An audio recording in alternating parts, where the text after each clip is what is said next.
Nation.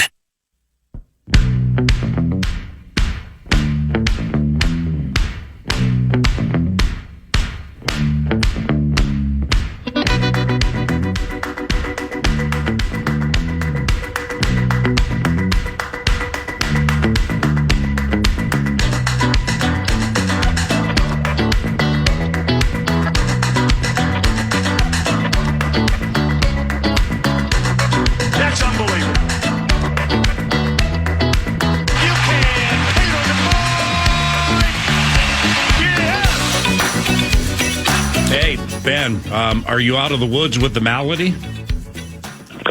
Pretty close, yeah. We are. We're pretty much, I would say, 95% back to normal. Good. Well, we miss you in studio. How excited was Emily? You got sick, and you couldn't write poolside in Scottsdale. Yeah, I mean, it's probably not the worst assignment upgrade when she got that text on Saturday morning. The influenza B stuff has been ripping through everybody's schools and families and stuff. So when I got that, I was like, okay, I probably should sit this one out. And she was in position to go. And the question I think was going to be, can we get travel arranged in time? But yeah, I think, she said that one compared to the combine, it was a little more relaxed and the working arrangements are a little bit of an upgrade over the convention center in Indianapolis. So yeah, I don't think it was a terribly tough draw for her to get that call, having to pack up and go quickly. Working arrangements, holy cow. Ben Goessling, Star Tribune, StarTribune.com, at Ben Goessling via X. When my son Derek attended Grand Canyon University, that Biltmore they're at for the owners' meetings is the single greatest hotel at which I've ever stayed. So we can just add that to the to whatever consternation goes into missing this trip. Good for Emily, and she's doing a wonderful, wonderful job. Emily like her, but you missed a doozy with that hotel, didn't you? Yeah, I did.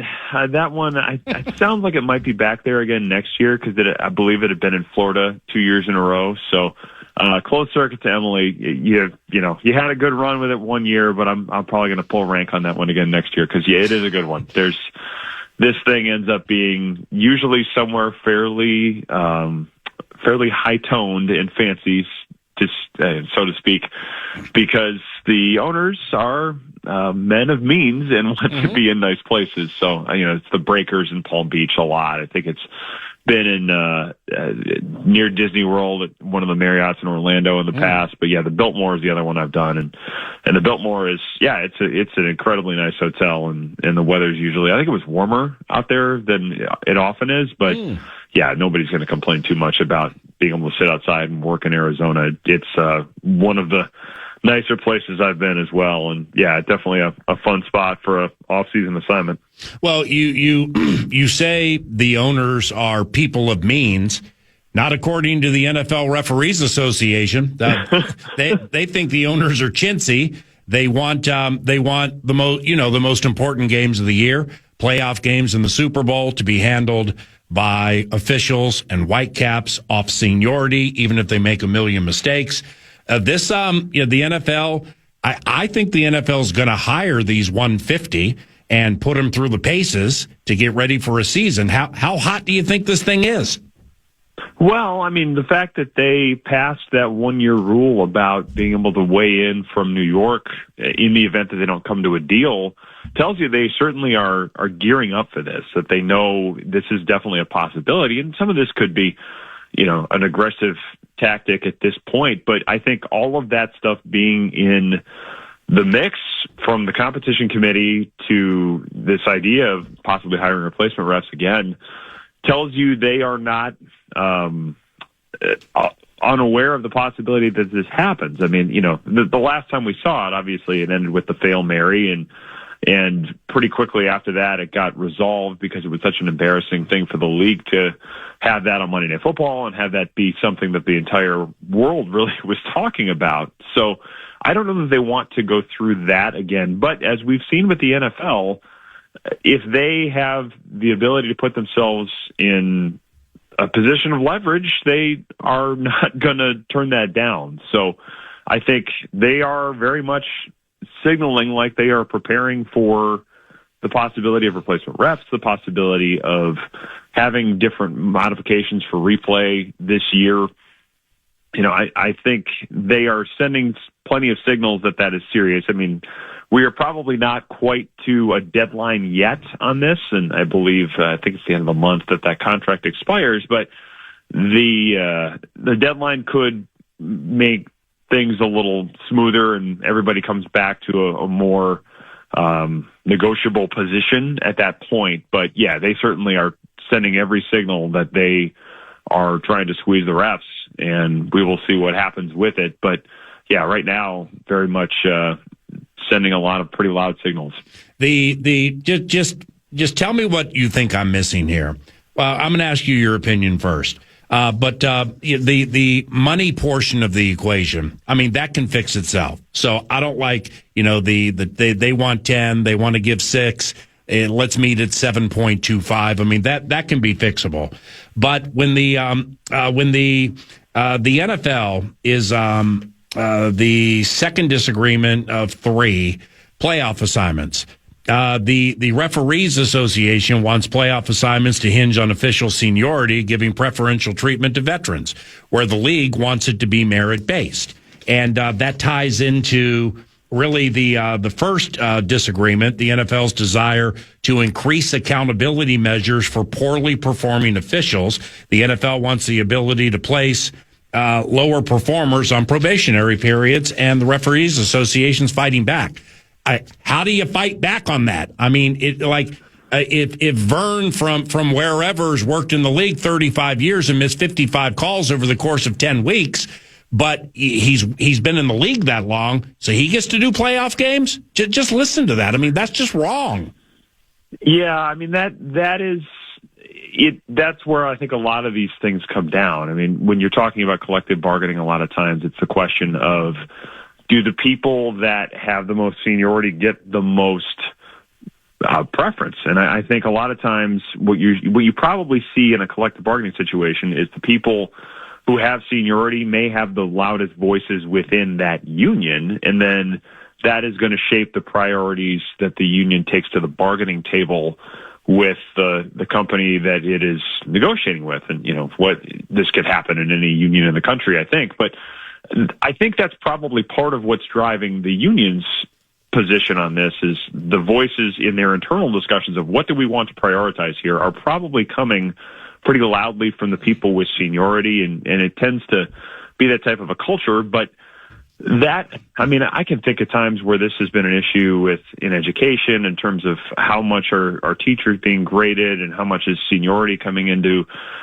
compensation. I mean, I've been in unionized newsrooms at the Star Tribune and other places where we've had those things too. So, I mean, there are some of those dynamics that go into these discussions. But yeah, this question of how do you evaluate and grade people in terms of performance versus seniority? I mean, you'd want to think that seniority, and in a lot of cases, the experienced refs are the ones that do perform really well, but that isn't going to be true across the board. So this discussion of how do you do this with a broad brush versus how do you evaluate people individually, I think is some of the hang up here. And I can see where a lot of the union perspective on this may be, if we go down this road, it creates a slippery slope, and it makes it harder for people to kind of come through the ranks and feel like they've got a good foundation going forward. But as the NFL is talking about it too, it's like,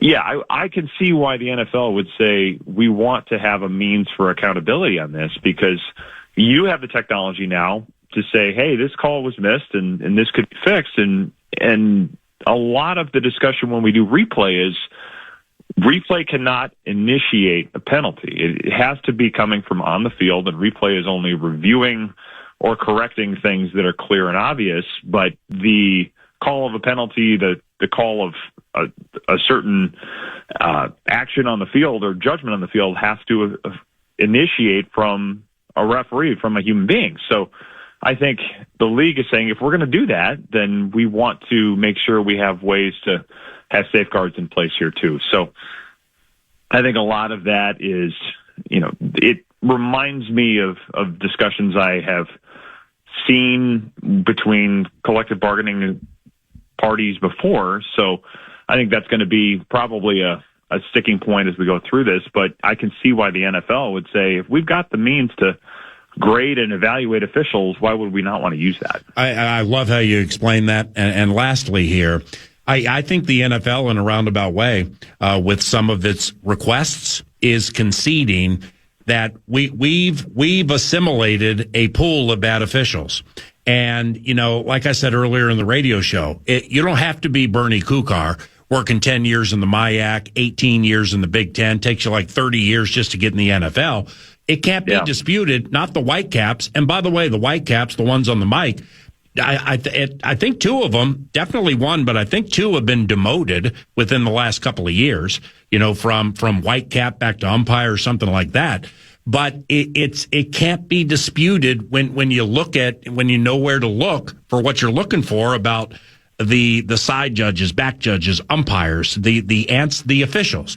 That they're in essence skipping levels. I mean, they're just not putting in the time. They're not required to put in the time on task to be good enough to officiate, just the most lucrative and popular sporting entity probably in the world. So I think the NFL's conceding that, with the way we've made some hires over the last 5, 6, 7 years, we've made some mistakes and we got to clean this thing out. Well, yeah, I think you've seen that probably with younger officials coming through. And I think one thing to add to this discussion is officiating as a whole. I see this all the time in high school. I mean, as a high school and college coach, even talking meet officials at track meets, or you see this at basketball games, you hear about this all the time. There is a shortage of people who want to officiate because, everything's on social media now, everything's on a smartphone. I'm sure that is part of it. The pay is not great. The hours are not great. So at every level of sports, you have a shortage of people who want to officiate. What that means, are people going to want to officiate in the NFL? Of course. But what we do face, I think, is the pipeline to get to this level is probably not as high or not as rigorous, where you did have people like Bernie Kukar getting those reps early on at lower levels and getting experience of officiating games before they get to the NFL. If you have to push people through faster because there are fewer to pick from, it does mean that maybe people get advanced a little faster and they come to the league with a little less experience. But that is absolutely happening at every level of sports. People are not signing up to officiate in large numbers. So I would have to think that has some effect on what we're seeing even at the top levels of this. Kyler knows he's starting, right? Mark Wilf told 9 to Noon yesterday the first thing Kyler Murray said to him was, quote, "I'm here to win championships," end quote. And I don't think Kyler's saying that if he's like Daniel Jones hitting the practice squad after departing the New Jersey home for broken toys, right? Yeah. I think the smart money is on Kyler Murray starting. I think the way they've talked about wanting to work with him, even some of the things, that I think Emily picked up, and Emily and I have chatted about some of these things from the owners' meetings, is they very much went into this offseason with the, knowing well that Kyler Murray could be a target for them and could be an option for them. A guy like Frank Smith, I've mentioned Frank Smith a number of times, but I really do think he's going to have a fairly large voice in this offense. And one of the ways that may play out is if you have a quarterback that's going to play out of the gun more often, if you have a quarterback that's a little more mobile, some of the things that he has been part of and some of the things that he has helped orchestrate, probably certainly in Miami and then some other places as well. I think when they were bringing him in, they had a guy like Kyler Murray in mind, and certainly J.J. McCarthy is going to be a mobile quarterback as well, and you can use him in some of those ways. But Kyler Murray, I think that's higher on the list of what he does and how you build around him than it is with probably anybody else they have in that room. So, yes, I think a lot of this is being structured with the idea he's the guy, and we will see if he wins the job when he gets on the field if what they see confirms what they think. But it certainly seems at this point like every indication is that he will be the guy. I don't know that I would call it his 100% at this point, but every indication we've had would suggest that's how they're looking at this as they go forward from March. Round one of the NFL draft 3 weeks from tomorrow. Have any steam for the 18 spot? Well, I think there's a lot of ways they could go about this. I mean, those safeties, whether it's McNeil Warren or Dylan Thieneman, Caleb Downs, even if he were to slide, there's a lot of guys that would feel like they're really good fits for the Vikings, especially if Harrison Smith is not there. And even if he is, I think a guy that Brian Flores can use in a number of different ways and kind of treat as another chess piece in this defense would be attractive to them. I got a question for my newsletter this week about tackle, and it's like, I don't think that would be at the top of the list, but it made me think just because Brian O'Neill probably needs an extension. He's a free agent after this year, and they have to make a decision going forward. But even if they were to extend him, I don't think it's impossible that they would say, hey, if this is the best guy available, knowing that O'Neill is in his early 30s, knowing that you've had the questions with Christian Darrisaw, it's not a bad investment to say, let's develop a guy and have him ready. It's not the immediate need, and I don't know that I'm putting that at the top of the list. I think running back is going to be something they address. I don't know if it's in round one. I think that's probably a day two solution, but I would not keep offensive tackle at the bottom of my list of needs. I just think that's going to be something that if they found somebody they really liked, I mean, that could be a position worth considering because of some of the factors I just mentioned. But, you know, it's safety. I think defensive tackle makes some sense because of the guys that they tried to bring in and that they now have cut because they didn't get the impact they wanted. So, you know, a lot of those spots are going to be ones that get a lot of attention, and I think running back probably becomes one that gets addressed in the course of this. But, yeah, the safeties are intriguing to me because of the ways Brian Flores would use them and the ways that a lot of their skill sets seem to fit very well with what the Vikings would want. Do you do mock drafts? I will do one. I do it like the day or two before the draft. I'll do the 7-rounder, you know, and we'll have a big package of stuff on that before it comes out. I don't do like mock draft 3.0, 4.0. I will do the one that'll come out draft week. 7 rounds? Oh, just for the Vikings. Just for the Vikings. Okay. I won't. I'm not one of the psychos that does all of the picks. You know, all 272 picks or whatever it is, all the way through.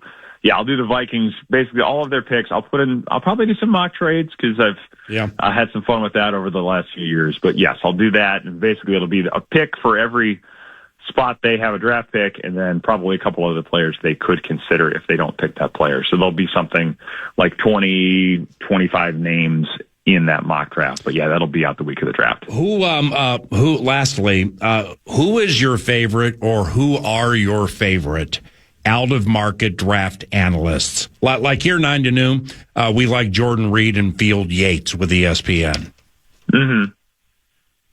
Yeah, I mean, Daniel Jeremiah has always been one for me that I placed a lot of value in because he's a guy that has done this at, you know, inside the league, and a guy that has a lot of relationships in the league. And he does not strike me as a guy that, because sometimes you'll see people say things just to attract headlines and be a little bit splashy. He's never struck me as that. So I've always been impressed with him and just always been very accessible with his time when he's available to reporters and conference calls or even things like at the combine. So, yeah, I look at him quite a bit. I mean, Todd McShay over the years has been one I've placed a fair amount of trust in. I would say, you know, Matt Bowen, when he's not in this world all the time, but you know, I got to know Matt Bowen when I was at ESPN and was extremely impressed with the way he went about things and just kind of the humility he brought to the whole process. So again, not a guy that's doing draft stuff every second, but when he weighs in on a player, I tend to pay attention because a guy that's played the game, a guy that's incredibly knowledgeable about what he does. So I tend to, especially with defensive players, place a fair amount of stock in his opinion on things. You've covered the league for a decade and a half, and you're a scribe. Do you happen to remember Rick Goessling for the Dallas Morning News? Yep. Okay, now he provided the greatest day of draft mock drafts that you would ever see. I mean, it was before social media. He was so plugged in morning of round one. He would drop a first round mock and was so respected by general managers and the like around the league.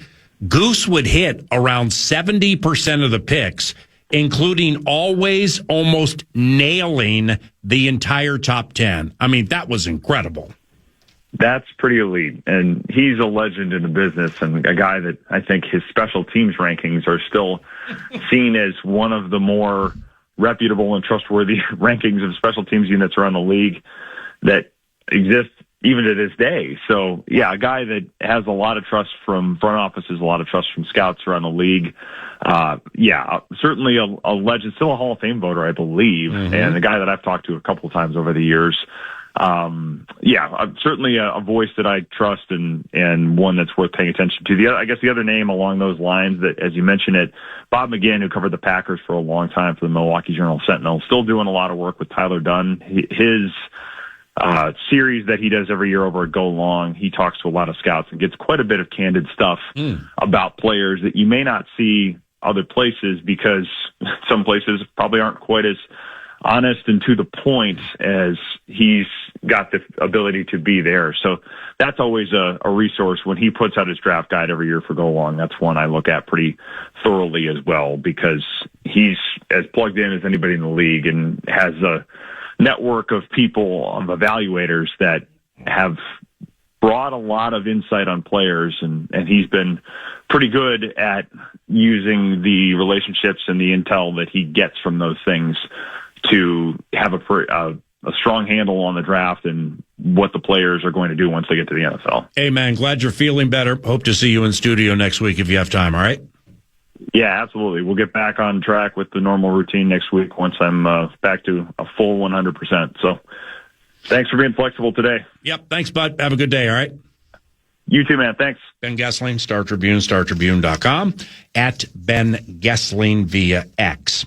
Brett Larson, coach of the Golden Gophers hockey team, in studio 9 to noon, about 30 minutes from now. How about this, Minnesota Wild fans? You got your chance at some Wild and Kraken tickets. Wild and Kraken all day.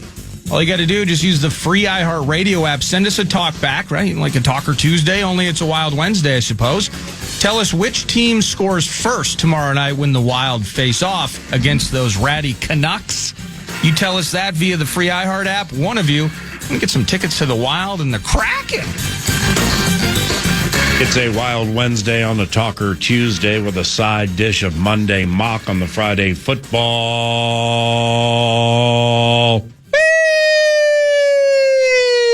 Another wild card for this Wednesday. Ooh. We had the ultimate wild card with the NFL and the refs. Hey, can I hit the open since I spent about 45 seconds on it? For sure. Time for a Wild Card Wednesday, 9 to noon. Thank you for that. Another wild card for the Wednesday involves the fall down Chicago Bear. Ha, ha, ha, ha. You're always in first. Da, da, da, da. It involves the Chicago Bears and a potential Bears boondoggle. We had Lions larceny, and now we have the potential of Lions larceny and the potential of a Bears boondoggle.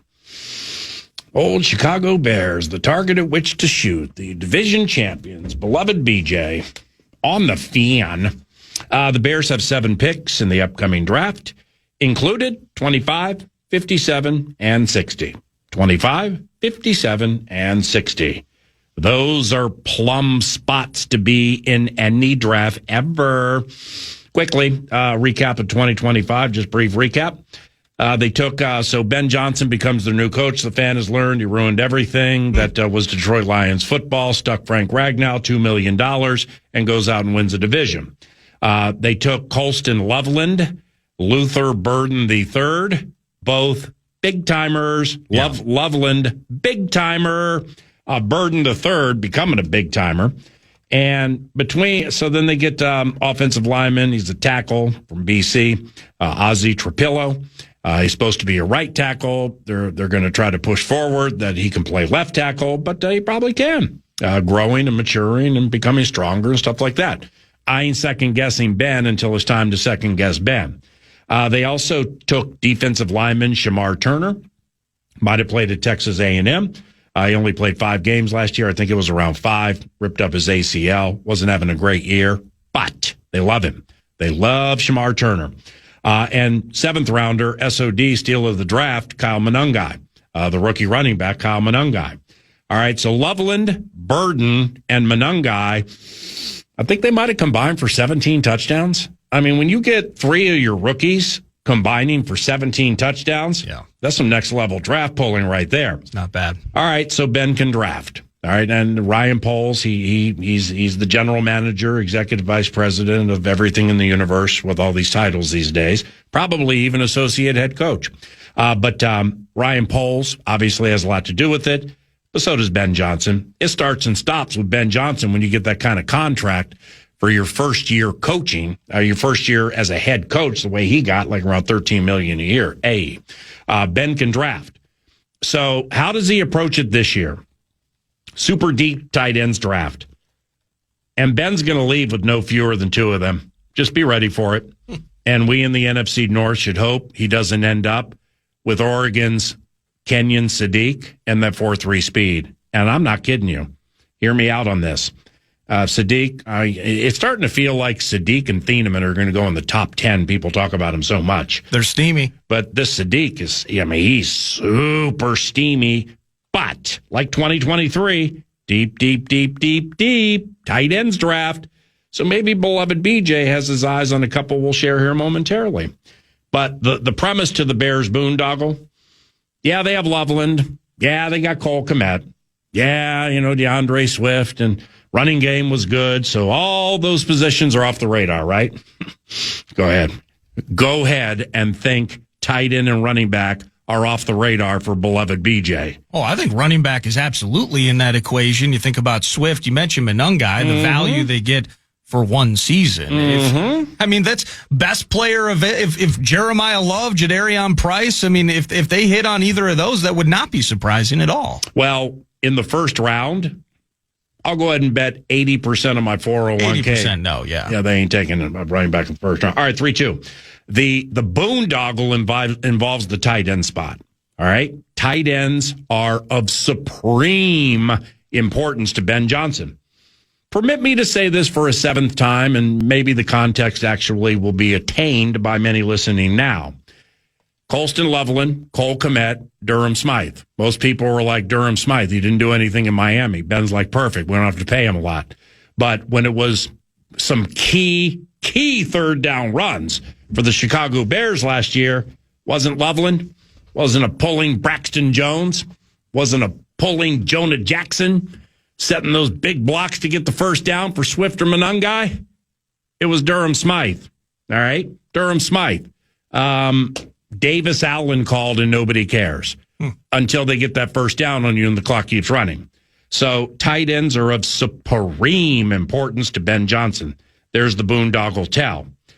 He'll use a position-specific tight end to play a receiver role. Remember, they traded DJ Moore to Buffalo.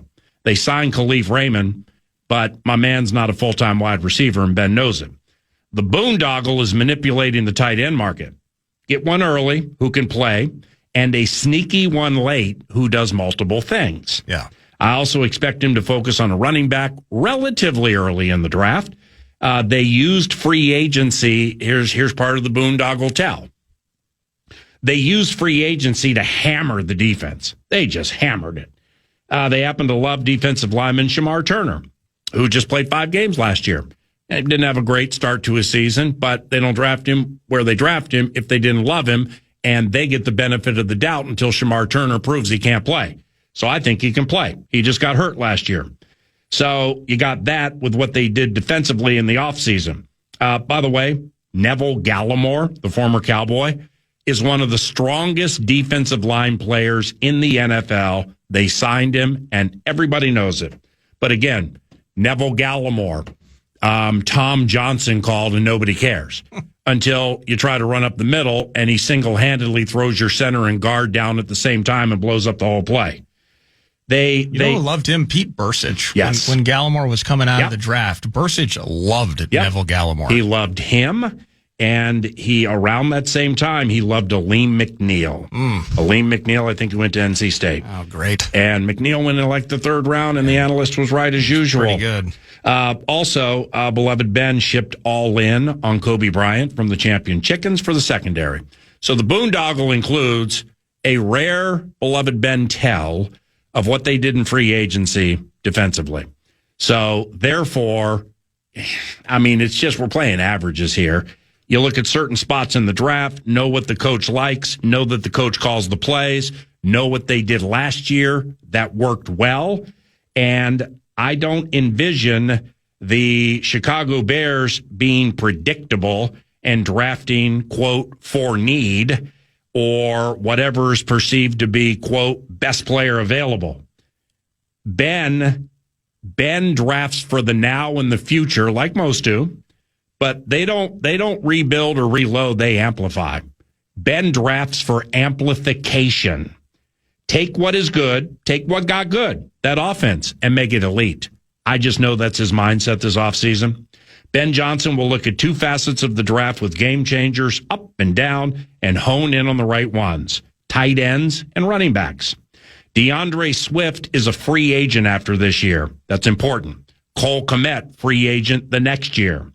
They can move forward without Texas running back Roschon Johnson. Okay, so, I mean, Walter Payton Jr. called and nobody answered. Nebraska's Emmett Johnson could be in play in the second round for Chicago. Remember when I tell you that? Here are a couple of tight ends I'm hoping the amplification plan does not find. One, Stanford's Sam Roush. And Baylor's Michael Trigg. And here's why. Roush is 6'6", 267, and plays a little like Tucker Kraft when he runs his routes.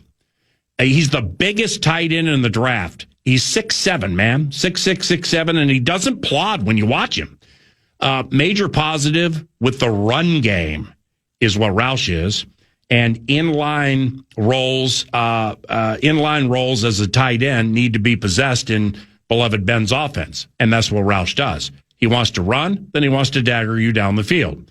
This guy will be a better blocker than Kmet and Loveland the minute he joins the team. Better blocker. Loveland is special. Off the line, winning 50-50 battles for catches and running after the catch. Loveland is special. I ain't saying Roush is going to be special.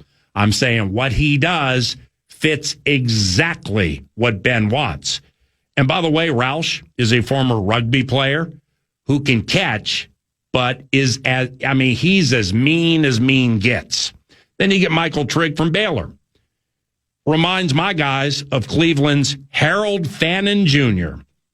Now, Harold Fannin scored on us last year, I think at Tottenham. Both are around 6'4", 240. Michael Trigg from Baylor is a stroke the post guy who can replace Kmet when they're done with him. Again, DJ Moore's gone.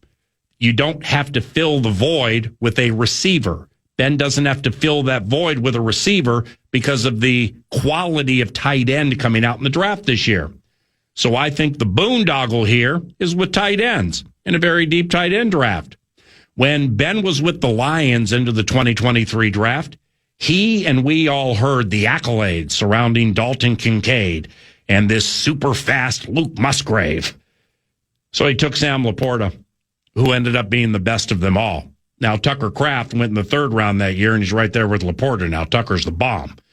The Rams that year took a guy named Davis Allen from Clemson, did so in the fifth round, and pick 175 that year played a big role in beating the Minnesota Vikings in a playoff game after the 2024.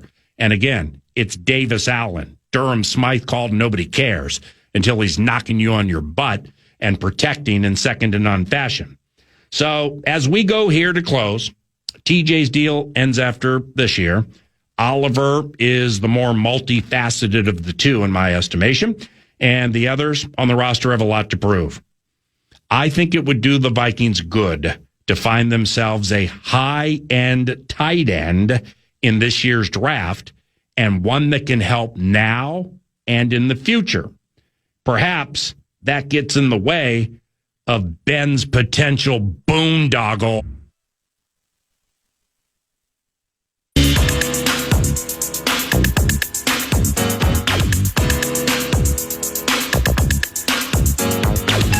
Welcome back, 9 to noon. It is News du Nord, brought to you by Canterbury's Card Casino, the casino at Canterbury Park. Poker, blackjack, table games all year round, and live racing, live music, all sorts of fun activities. Bring the family. Best spot in Shakopee, CanterburyPark.com. Minnesota Twins with 2 more at the Kansas City Royals. Chilled yesterday, back at it today, 6:40 p.m., the first pitch for your 1-3 Minnesota Twins. Joe Ryan takes the mound, and of course, he went 5 1/3 in the opener, just a one-hitter with 7 Ks, couple of walks. Terrific, no runs allowed. Then the bullpen thing happened. That was the opener. That was days ago. Today could be different, but Joe Ryan's on the mound against Noah Cameron. Looking forward to that. I was doing that weather report, and I was trying to find a word in my head. Precipitation is what I ultimately got to. I mean, talk about bad luck for the Minnesota Twins. They're down in Kansas City. They like to start some of these opener series on the road because of the unpredictable Minnesota weather. Well, as we start seeing rain, there's potential for sleet. The weather apps they're terrorizing us. Could be an inch, could be 6 inches. What's going on? Alec Lewis is texting me, thinking that it's going to be another snow-nami, as the afternoon drive show would put it. So I don't know what's going to happen. I just see 30s and wet. And that's the home opener weekend with the Tampa Rays in town. So in the meantime, rack up a couple of W's today and tomorrow in KC, boys. Please do. Podcastable. If we were doing like a post game, like, hey, what are some things you could listen to from today's show? In case you missed it, we opened the show with head coach Chris Finch. And not just looking back at the throttling that the Wolves put on the Mavericks the other night, but looking forward, how are things going? Jaden McDaniels, are we going to have him back for the playoffs? Those sorts of conversations taking place. Ayo DeSumo continuing to do his thing. Loving Ant, whether or not nature is calling at inconvenient times. But podcastable with the free iHeartRadio app shortly after the show. But they get another crack at the Pistons. That will be tomorrow, and that's on Prime Video. It's an early tip, 6 p.m. If you remember just days ago, that 109-87 affair at Target Center, sleepy weekend game.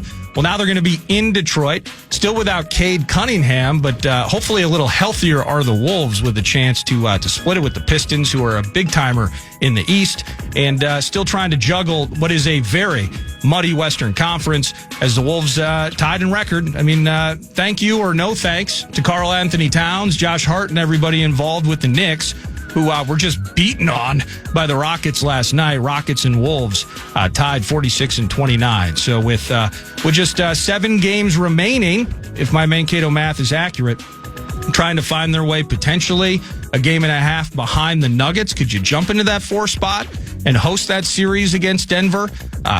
Do you really care about trying to avoid the Lakers at this stage? Mixed opinions on that. Just continuing to watch that grind. And for the Minnesota Wild, we are doing a Vox in the Box tomorrow. Yes. So we'll be at Tria, and the Wild off the multiple-day layoff, just points in 3 of their last 8 games. That needs to change. Vancouver's in town. Vancouver's terrible and nothing to play for. So let's find 2 points tomorrow night. But 9 to noon is going to be on site, and we're going to have an awesome show that includes the head coach, includes maybe the captain.